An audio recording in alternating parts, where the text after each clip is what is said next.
I think like the good thing about coming after Chile is that there's a lot of similarities between Peru and Chile. So probably I do not have to explain many things. If you think about Peru, what we had post 2010, 2011 as a very significant reduction of our growth rate compared to the very high level of the 2000s, of course, as a result, in a good way, of the booming commodity prices. At the same time, we had a widening current account deficits, which had a lot to do by the fact that growth was led by exports, right? Commodity exports, natural resources exports. Now, if we see that's one challenge, right? If we see our composition of exports over the last, I mean, we start here in 1987. It could be 1980, 1960, 1970. Things have not changed a lot, right? We keep exporting pretty much the same products that we exported, like a few decades ago. You could argue that within agriculture, things have changed, right? We have moved into precision agriculture, so it's a lot more sophisticated. The Peruvian coast is a lot greener now than it was before because we have managed to channel the water that was going to the Atlantic Ocean into irrigating with the ratio products irrigating the coast, and then we got a lot of new land for agriculture. Now, the truth is that Peru is a very, very conservative country, and Lima is particularly conservative. I was talking yesterday with a Harvard political scientist, Steve Levitsky, and he has coined this label, the Lima consensus, right? In which people think that what we do in Lima is pretty much what makes sense. And it's particular because our bad experience in terms of industrial policies in the 60s and 70s and 80s, we basically moved into very orthodox policies that had not changed much, I would say, over the last 25 years. But the truth is that we have a problem. We are growing a lot slower than before. We have an economy that hasn't transformed sufficiently, and we have large segments of our population that are in the informal sector still. So we launch with a real problem and with the political constraints, we launch what we call the National Plan for Productive Diversification. Before I joined in 2004. What we really had was an industrial plan, and I convinced the president to change it from industrial plan to a product diversification plan. If it were so easy to become Taiwan or Korea, everybody would do it, right? And we need to pay attention to our extremely strong comparative advantages, right, in a few resources. So we need to start from there. So we basically follow 6 main lines of action in our diversification plan. The first one is try to facilitate, right, new engines of growth. We need new sectors, new export sectors that compensate by the lower commodity prices, the lower inputs coming from commodity prices, right? Second, we need to, when Luis was talking, I mean, I thought he was going to mention this McKinsey Institute about the 2 Mexicos, kind of, because you had an average productivity that was not fully representing like 2 different sectors, and we have that multiplied by by many times in Peru, where you have like a very modern sector, very highly productive, and a very large sector that is very with very low productivity, so huge productivity gaps. So our second line of action was to increase the productivity of the MSMEs, whatever.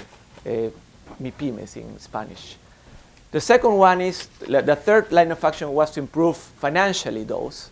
Then we have other actions in terms of innovation, quality, and modern industrial parks. But I'm going to focus here what we have done in the first two lines of action. I think we have done something interesting, and I wanted to share with you.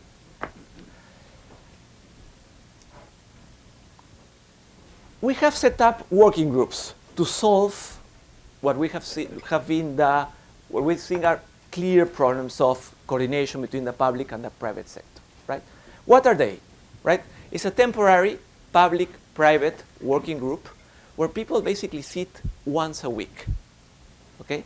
And it could be related to a sector. It could be related to a factor. So we have right now, we're working with forestry, with aquaculture, with textiles, with gastronomy, with the gastronomical sector, agro exports, and in the factor level, we started working with the logistical table. Why do we need to have a working group? I guess the first, if you had a fully functioning, well-functioning state sector, you would not need a working group. But the truth is that we have huge amount of public coordination failures. The private sector, when they see and they see different entities of the public sector. Let's say if I have a forestry investor, I have to deal with at least 5 to 8 entities of the public sector that do not coordinate between themselves.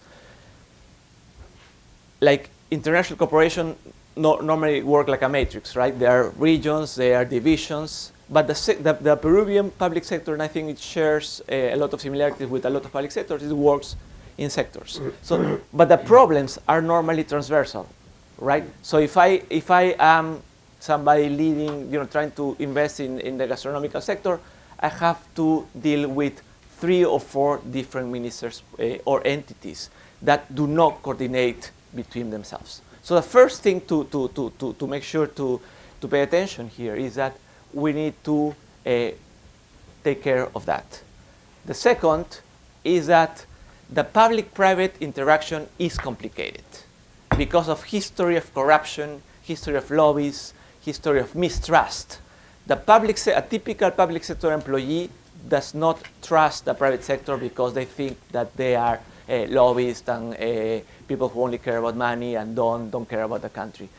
The public sector, the private sector, at the same time, do not trust public sector employees because they think they are lazy bureaucrats who just create norms, regulation that don't allow them to work well and to thrive, right? So there's this mutual trust. The working groups allow people to sit together and empathize. And the private sector people realize that there are a lot of guys in the public sector that actually are willing and capable of solving their problems. And the public sector employees actually in the groups understand that that a lot of private sector people really want the best for their countries, but also the best for the companies, but also the best for their countries. And the third reason why we need the working groups is because there's a limited bandwidth. We don't have thousands of public sector employees that can deal with all the problems that we have. The level of sophistication is not, in our public sector is not particularly high. And there's a lot of know-how being generated with the sectoral groups that actually have to be expanded. But right now, we have started with the real constraint of that public sector bandwidth, right? So it makes a lot of sense. It has made a lot of sense to really focus resources, trying to allocate our best people to sectors with high potential where we can generate, and we have generated. I think that's important. We launched this like a year and a half ago, generated a significant rapid impact with very limited resources, right? So how does it work? Here, we use the word sectoral working group. We call them in Spanish mesas ejecutivas, and we have, as I said, the most part have been sectoral, but we have, we started with a transversal working. First, we do define the sector, right? We have involved the private sector from the very beginning. We have not decided what sectors we're going to follow. In every case, has been the sector that the private sector has proposed, okay? And we are asking them, what sectors do you think have potential in the country? And some are just obvious, right? Take forestry. Forestry, Peru exports approximately $150 million of forestry products. Chile exports 35 times that, right? If Chile does it, it's very likely that Peru is going to be able to make it cheaper because of cheaper energy, more sun, right? Cheaper labor. So, the Chilean forest exporting boom basically had a lot to do with a comparative advantage with the Pino radiata. The Bolaina in the Peruvian jungle grows in 8 years, fully. The Pino radiata, the Pino grows in Chile in 23, 24 years. We have already a very clear comparative. So how come it has been the case that Chile exports 40 times more than we do, 35 times more than we do? And it had a lot to do with the fact that we did not pay attention to that sector. I mean, it was just totally, and there were a lot of public who we could support. I'm going to explain that just in a second, if I have time. The second thing is that you need to decide where a working group is viable. I think the most important thing is you have a private sector willing to participate. Here, we're talking about weekly meetings with owners or general managers of companies. We're not talking about business association bureaucrats. We're talking to the guys who really do the work, right? And they have to be willing to come, and they have to be organized, and they have to be with a social commitment. The truth is that what we found is that there are not that many, right? I mean, so it's not that you have 25 groups that you can set up, right? So what we did is, for example, some people suggested a human capital working group. There were not sufficient, but there were not sufficient private sector guys who really care about the human capital because it was probably too much of a long term. However, some people suggested a logistical working group. That one had a lot of support because 80% of our exports go out of Callao, and there were a lot of logistical problems. So we need to convene them. After that, we convene the main participants, right? Then you need to generate the problems. And here, this is crucial. You need to understand what problems the private sector, the public sector can solve, and what problems the private sector can solve. So in other words, your problem, my problem. If you are inefficient because there's a regulation missing, right? If there's infrastructure missing, in general, there are public goods that are not being offered by me, right? Then it's my problem.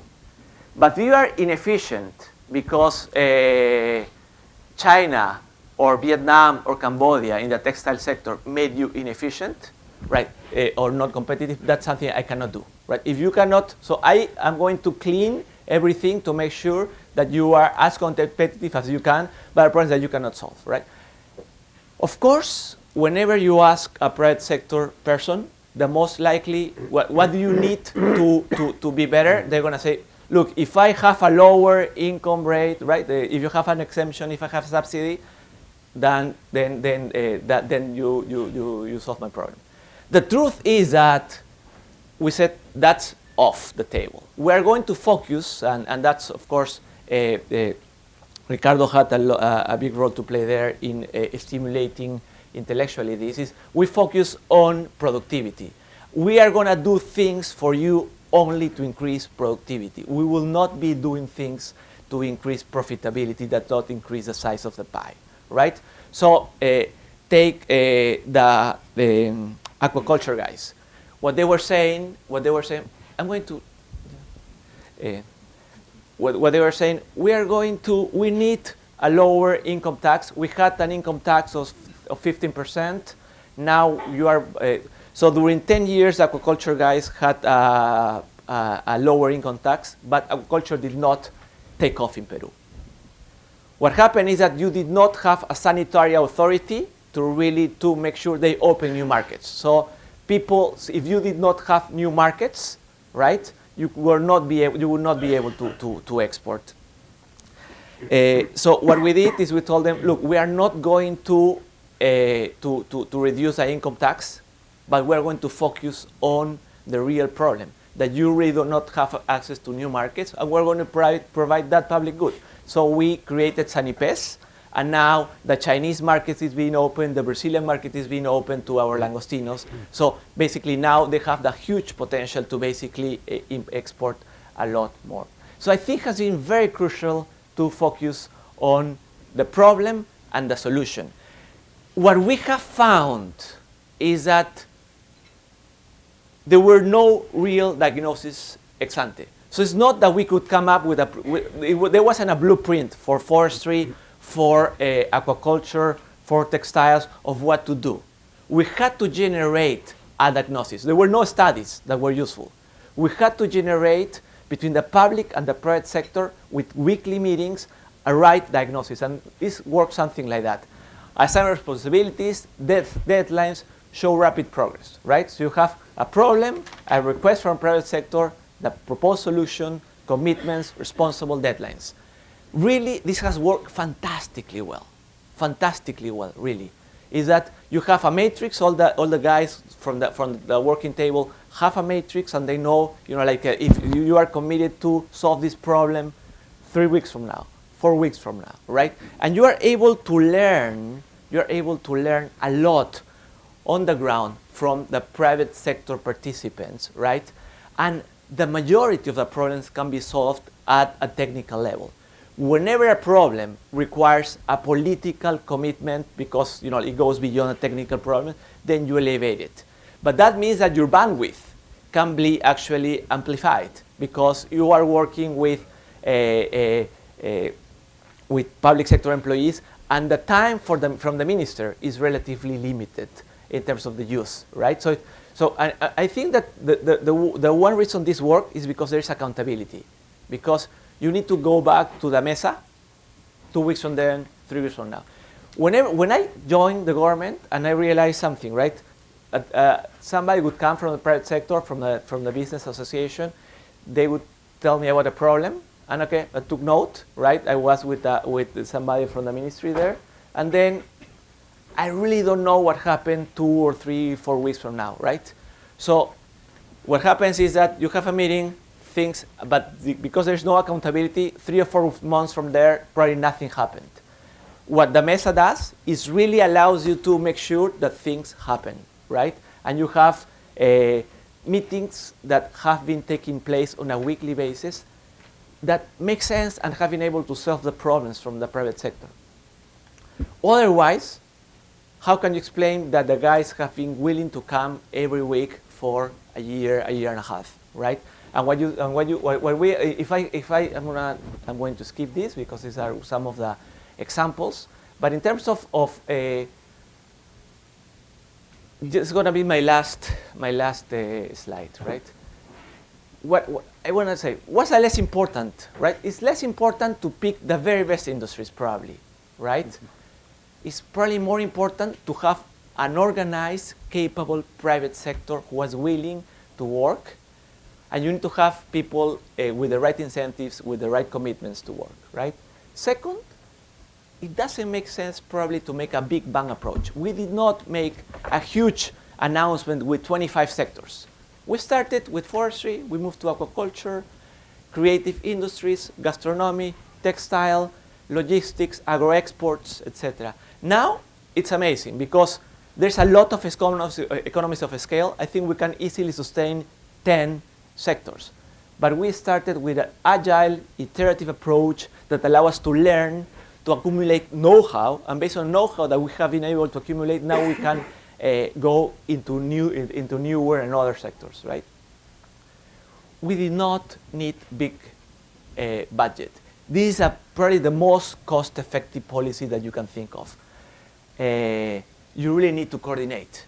So for me, the cost has been the coffee, the orange juice, and the sandwiches in the meetings, and the time of the public sector officials. But in terms of money, this has cost very little. In times where fiscal resources are probably a lot more scarce, this is a very cost-effective way of working.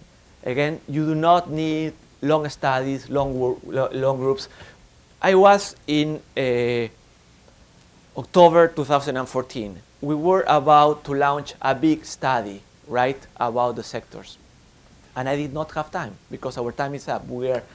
I'm leaving in July. right? I have, for all practical purposes, 18 months to work.